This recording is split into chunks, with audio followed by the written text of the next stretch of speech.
Alright, we're now going to turn our facing operation again. Now I don't have enough room here to extend things out, so what I'm going to do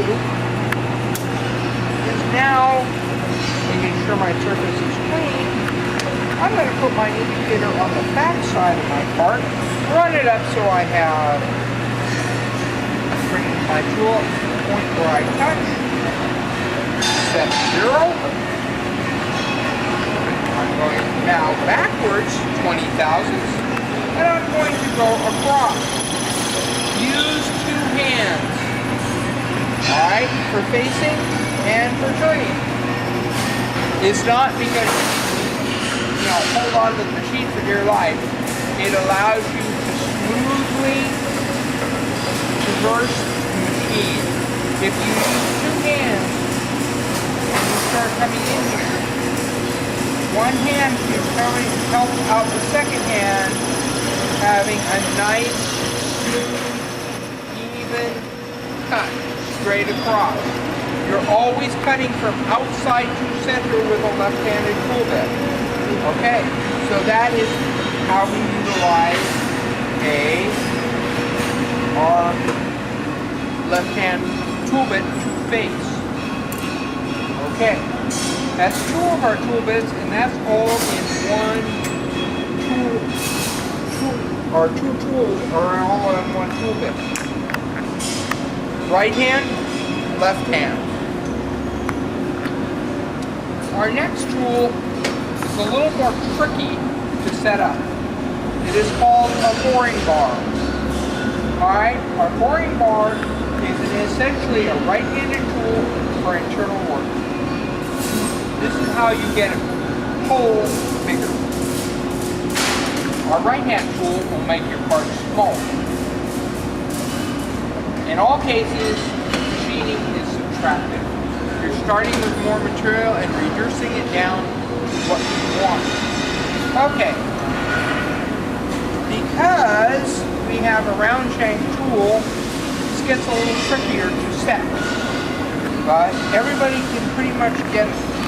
You will notice in your tool holder, there is a groove.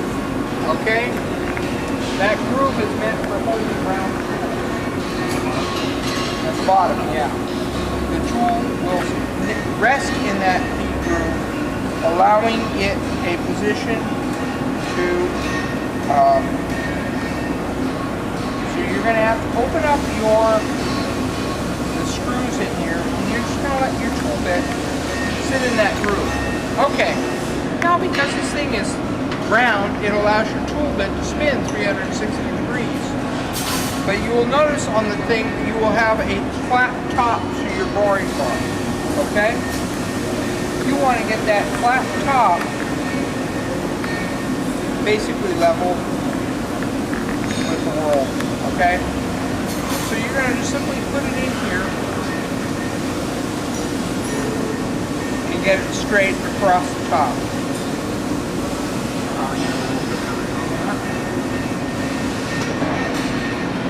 Since that one's so hard to see, I'm going to parallel you over here.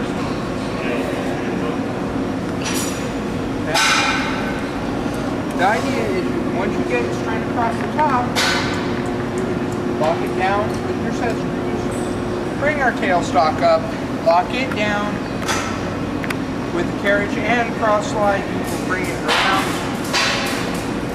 bring your boring bar up to the point where the tip of your tool is now even with the point of our live center. Set our tool holder.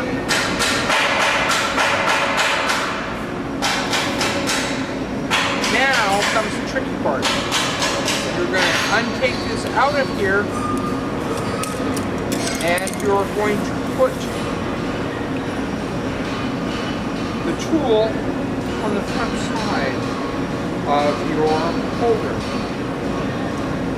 Okay, and now you're going to get it to be straight across again.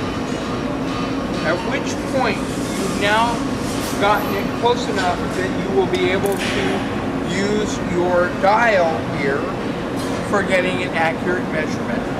Since we've determined that this is a radius machine, and for every thousandths you get on the dial here, you will get